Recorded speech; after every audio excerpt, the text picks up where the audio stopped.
आज श्रद्धेय अटल जी की जिस स्मृति के बारे में एकत्र हुए हैं, तो एक और खुशी की बात है कि तेलंगाना में इस बार 8 लोकसभा सीटें जीतकर एक नया अध्याय शुरू हुआ।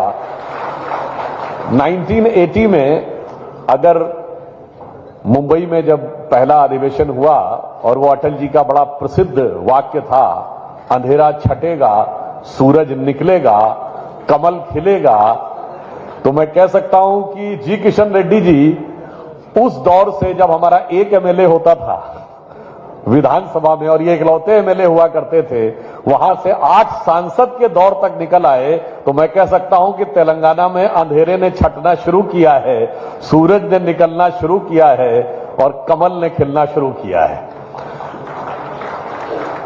और जब हम अटल जी के बारे में विचार करने के लिए सोचते हैं तो मुझे लगता है कि ये भारत की राजनीति के एक अद्भुत और एक अलग नेता थे। क्यों?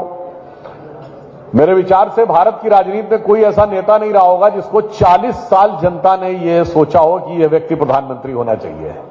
1957 when first time he became member of parliament, उनके टैलेंट को देखकर, उनकी प्रतिभा को देखकर पंडित नेहरू ने 57-58 में कहा कि एक दिन ये देश के प्रधानमंत्री बनेंगे और 97-98 में जाके प्रधानमंत्री बने।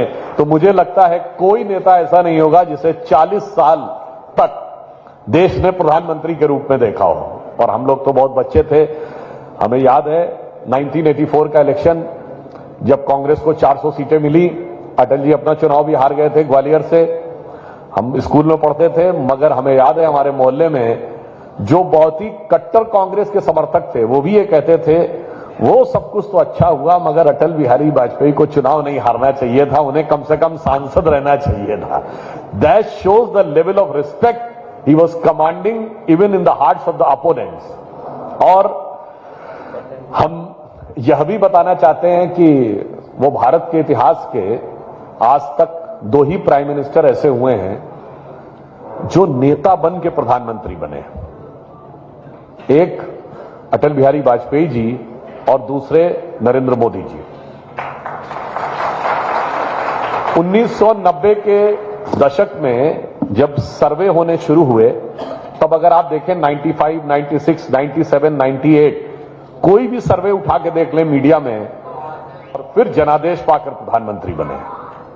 बाकी जितने प्रधानमंत्री बने, मैं सभी के प्रति फुल रिस्पेक्ट के साथ कहना चाहता हूं, बाकी परिस्थितियों के हिसाब से बने। They were the circumstantial prime minister, not they have become naturally the prime minister. जैसे डॉक्टर मनमोहन सिंह कैसे बने सभी जानते हैं, देवेगौड़ा जी, गुजराल जी, पीवी नरसिम्हा राव जी, वो तो रिटायरमेंट लेके और संन्यास लेने का भी तय कर लिए थे, परिस्थितियां बदली और वो प्रधानमंत्री बन गए। राजीव गांधी जी 31 अक्टूबर 1984 मॉर्निंग में भी उनको नहीं पता होगा कि शाम तो छोड़िए मैं कभी भी प्राइम मिनिस्टर बन पाऊंगा। Indira Gandhi ji, which is considered very powerful prime minister, वो कैसे बनी? इंडिकेट सिंडिकेट की लड़ाई में 66 में, और विद अ टाइटल गूंगी गुड़िया, डम डॉल। तो लोगों को लगा चलो इसको बैठा देंगे, हमारा काम चलेगा। और पंडित जवाहरलाल नेहरू जो देश के प्रथम प्रधानमंत्री थे, everybody knows in the famous Congress working committee meeting of 26 of April 1946, when under cabinet mission plan it was decided that the new incumbent president will be the prime minister of the independent India। और उस समय एक vote मिला था पट्टाभी रमैया को और एक vote मिला था आचार्य कृपलानी को। All state committees voted for Sardar Patel and 0 vote for Jawaharlal Nehru, and still he became prime minister. So I have given an entire sequence of 77 years, 2 ही प्रधानमंत्री थे। तो मैं कह सकता हूं अटल जी भारत के इतिहास के पहले प्रधानमंत्री थे जो जनता के द्वारा चुनकर प्रधानमंत्री के पद पर पहुंचे। किसी की कृपा, किसी दुखद घटना या किसी पॉलिटिकल कंपल्शन के चलते हुए प्राइम मिनिस्टर नहीं बने।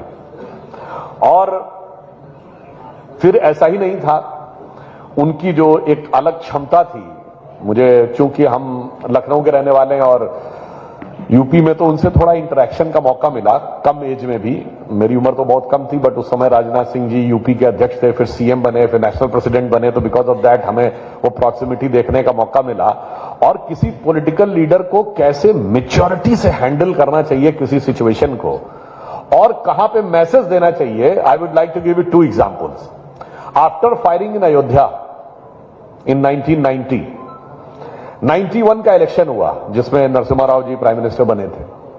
Eight the time there was a simultaneous election in UP, Vidhan Sabha and Lok Sabha both, because Vidhan Sabha was also dissolve.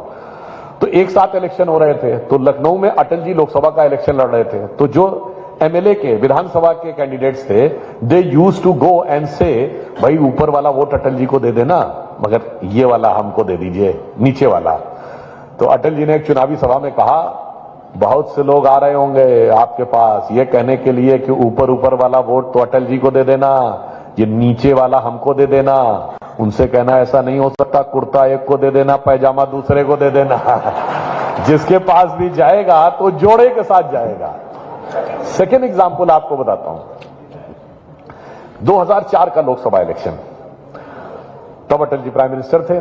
तो लखनऊ के करीब 100-125 जो मुख्य कार्यकर्ता थे उनको चुनाव की तैयारी की दृष्टि से बुलाया गया प्रधानमंत्री आवास में। मुझको भी जाने का सौभाग्य मिला। तो जैसा होता है कि इतने बड़े लीडर हैं तो हर कार्यकर्ता कहता है, अरे आपको क्या कर, बस आप नामांकन फाइल कर दीजिएगा, उसके बाद आप 2.5 लाख से जीतेंगे, 3 लाख से जीतेंगे, 3.5 लाख से जीतेंगे, कुछ करने की आवश्यकता नहीं है, सब अपना जैसे बोलना होता बोले। जब अटल जी का बोलने का समय आया तो अटल जी ने बड़े धीरे से कहा कि मैं जब छोटा था तो मेरे घर के बगल में एक मौलवी साहब आए, नए पड़ोसी बन के। तो मेरे पिताजी ने उनसे जाके हालचाल लिया कि आप हैं, कि घर में कौन है, कितने बच्चे हैं, क्या है। तो मौलवी साहब ने कहा, जी वैसे तो मेरे एक लड़का है, और वैसे समझिए तो 4 हैं, और वैसे समझिए तो 10 हैं, और वैसे समझिए तो 100 हैं, और ऐसे समझिए तो कोई भी नहीं। तो उन्होंने कहा, ये तो बड़ी पहली समझ में नहीं आई, 1 हैं, 4 हैं, 10 हैं, 100 हैं और कोई भी नहीं है। तो फिर मौलवी साहब ने कहा, जी वैसे तो मेरा एक लड़का है, पर वो खाना 4 आदमियों के बराबर का खाता है। तो जब वो खाने पे बैठता तो मुझे लगता मेरे एक नहीं 4 लड़के हैं। वो घर में उधम, उत्पात यानी शरारत 10 लोगों के बराबर करता है, तो मुझे लगता मेरे एक नहीं 10 लड़के हैं। जब वो घर के बाहर जाता है तो 100 लोगों के बराबर शिकायत उसकी आती है, कंप्लेन, तो मुझे लगता है मेरे 100 लड़के हैं। मगर काम के वक्त वो दिखाई नहीं पड़ता, तो मुझे लगता मेरा कोई लड़का ही नहीं है। So that's how he has given a subtle message to the workers कि भाई आप जो बोल रहे हैं वो तो अपनी जगह है, बट ये भी ध्यान रखिए कि काम कहां डिलीवर करना है। तीसरा मैं एक एग्जांपल बताना चाहता हूं कि एक बार बहुत, जैसे कभी एक बड़ा एग्रेशन के साथ, आजकल आप पार्लियामेंट में देते हैं ना, बड़ी उग्रता हो जाती है। तो एक बार क्या हुआ कि इंदिरा गांधी जी प्राइम मिनिस्टर थी और उन्होंने बीजेपी, उस समय जनसंघ था, उसको क्रिटिसाइज करते हुए कहा अटल जी की तरफ कि आप लोग में मुझे हिटलर नजर आता है। तो इन्होंने आपत्ति की कि मुझ में हिटलर क्यों नजर आता है। तो उन्होंने कहा कि आप हिटलर की तरह हाथ उठा उठा कर भाषण देते हैं। तो जब अटल जी बोलने खड़े हुए तो उन्होंने कहा, माननीय प्रधानमंत्री महोदया को इस बात पे आपत्ति थी कि मैं हाथ उठा उठाकर सदन में भाषण देता हूं। मैं उनसे पूछना चाहता हूं, कोई एक ऐसा नेता बता दीजिए जो टांग उठा उठाकर भाषण देता हो।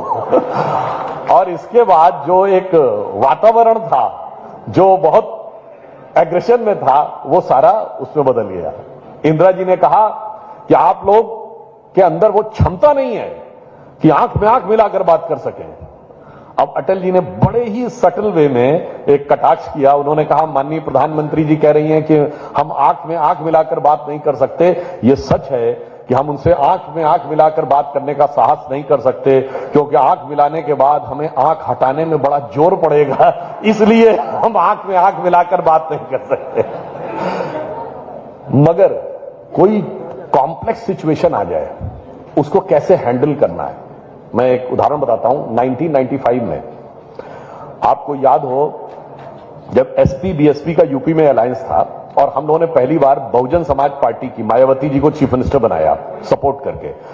यूपी में बीजेपी के 178 एमएलए थे और 67 थे सिर्फ बीएसपी के, मगर उनको सपोर्ट करके बनाया। वो गवर्नमेंट 5 ही 6 महीने चली थी, within 6 month that government fail. But Kanshi Ram ji तब जीवित थे। तो काशीराम जी का एक बड़ा पेट डायलॉग था कि भाई मेरे लिए कांग्रेस सांपनाथ है और बीजेपी नागनाथ है। तो जर्नलिस्टों ने उनसे पूछा कि आप तो कहते थे कि कांग्रेस सांपनाथ है और बीजेपी नागनाथ है, अब तो आपने बीजेपी के साथ मिलकर सरकार बना ली, तो अब क्या बीजेपी नागनाथ नहीं है? अब आप सोचिए, अटल जी से क्वेश्चन पूछा गया, अब आप क्या जवाब देंगे? अगर आपने कुछ भी हार्ड बोल दिया, हार्श, तो गठबंधन गया, because you are the tallest leader. अगर आप चुप रह गए and you avoided that question, it means you have totally compromise your self respect. और आप इतनी बड़ी बात सुनकर भी, अब अटल जी ने इतना मजेदार जवाब दिया कि भाई अगर वो हमको नागनाथ समझ रहे हैं, हम तो वो हैं जो इस धरती के कंकड़ कंकर को शंकर समझते हैं, तो हमारी नजर में वो भोलेनाथ है। अब आप समझिए, ये भी कह दिया कि हमारा उनका साथ रहेगा और भोलेनाथ शब्द प्रयोग किया। यानी वो भोले हैं, वो चीज को समझ नहीं पा रहे हैं। मुझे लगता है ये जो एक तरीका था उसे समझना चाहिए। अब मैं सीरियस उदाहरण भी बताता हूं कि गवर्नमेंट जब बनी और आज प्रधानमंत्री श्री मोदी जी किस ढंग से उस चीज को आगे ले जा रहे हैं।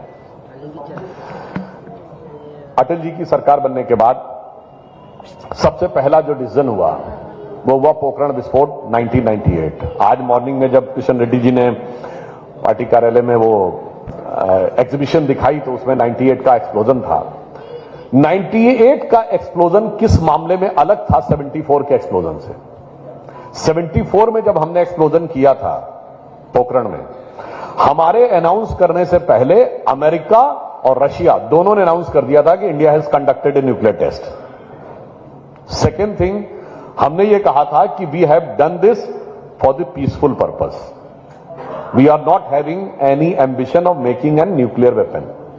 इसके ठीक विपरीत 11 मई 1998 को जब पोखरण में एक्सप्लोजन हुआ तो पहली बार ऐसा हुआ कि भारत ने एक्सप्लोजन कर दिया और न केजीबी को पता लगा न सीआईए को पता लगा, जब शायद 3:00 पे अनाउंसमेंट हुआ था कि India has conducted nuclear test.